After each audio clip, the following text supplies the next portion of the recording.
Hi friends, మీ అందరికి తెలుసు కదా, అమెరికాకు ఇరాన్‌కు మధ్య యుద్ధం జరుగుతుంది. సో, యుద్ధంలో ఇండియా నలిగిపోతూ ఉంది. సో, ఎలా అంటే ఈరోజు మార్నింగ్ నేను గమనించాను. సడెన్‌గా ఈరోజే నేను గమనించానండి. ఎందుకు అంటే ఉదయం నేను టిఫిన్ తీసుకుంటానండి. టిఫిన్ రేటు రూ. 10 పెంచేశారు. ఆఫ్టర్‌నూన్ కర్రీ పాయింట్‌లో కర్రీ తీసుకుంటాను. ఆ కర్రీ రేట్ కూడా రూ. 10 పెంచేశారు. సో, ఎందుకు అని అడిగితే గ్యాసు రావట్లేదు. గ్యాస్ సప్లై నిలిచిపోయింది మాకు. గ్యాస్ సిలిండర్‌లు ఇవ్వరంట. సో, అందుకని మేము ఎక్కువ రేటుకి కొనుక్కొచ్చుకుంటున్నాం కాబట్టి రేట్లు పెంచుతున్నామని చెప్తున్నారు. సో, అదే విధంగా కొంతమంది విపరీతంగా గ్యాస్ బుక్ చేస్తున్నారు. ఓకే. సో, ఎందుకంటే భయమనమాట. ఆ పానిక్‌లో ఉన్నారనమాట. మనకు గూడా దొరుకుతుంది, దొరకదు అని చెప్పేసి విపరీతంగా గ్యాస్ బుక్ చేయడం చేస్తున్నారు. సో, యాక్చువల్లీ మాకు గ్యాస్ అయిపోతుండేనమాట.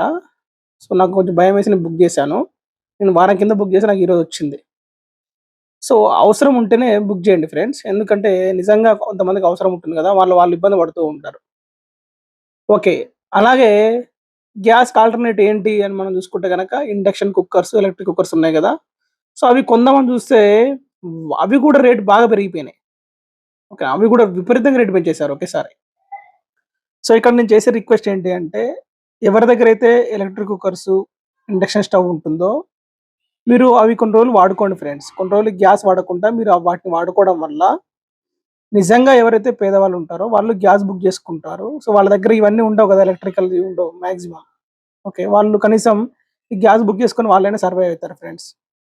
ఓకే. ఎందుకంటే ఈ యుద్ధం ఎన్ని రోజులుంటుంది? ఎన్ని రోజులు వాళ్ళు మనకు ఆయిల్ రాకుండా, గ్యాస్ రాకుండా ఆపుతారనేది కొంచెం క్లారిటీ లేదు. సో, రోజొకటి జరుగుతుంది. ట్రంప్ గారు రోజొకటి చేస్తున్నారు కాబట్టి మనకు క్లారిటీ లేదు కాబట్టి కొద్దిగా ఇబ్బందయ్యే అవకాశం ఉంటుంది కాబట్టి. సో, గవర్నమెంట్ మనకు భరోసా ఇస్తుంది. బట్ కొంతమంది మధ్యలో ఉన్న వాళ్ళు దీన్ని విపరీతంగా అది చేస్తుర్రనమాట. సో, దానికోసం కొద్దిగా చూసుకోండి. ఎలక్ట్రికల్ కుక్కర్స్ మనకు ఇప్పుడు ఆన్‌లైన్‌లో కూడా దొరుకుతూ ఉన్నాయి. ఆఫ్‌లైన్‌లో కూడా దొరుకుతూ ఉన్నాయి. సో, అవి బై చేసి కొంచెం వాడుకోవడం లాంటివి చేయండి. కొంచెం మేనేజ్ చేసేవాళ్ళు అది చేయండి friends. Right. Thank you friends.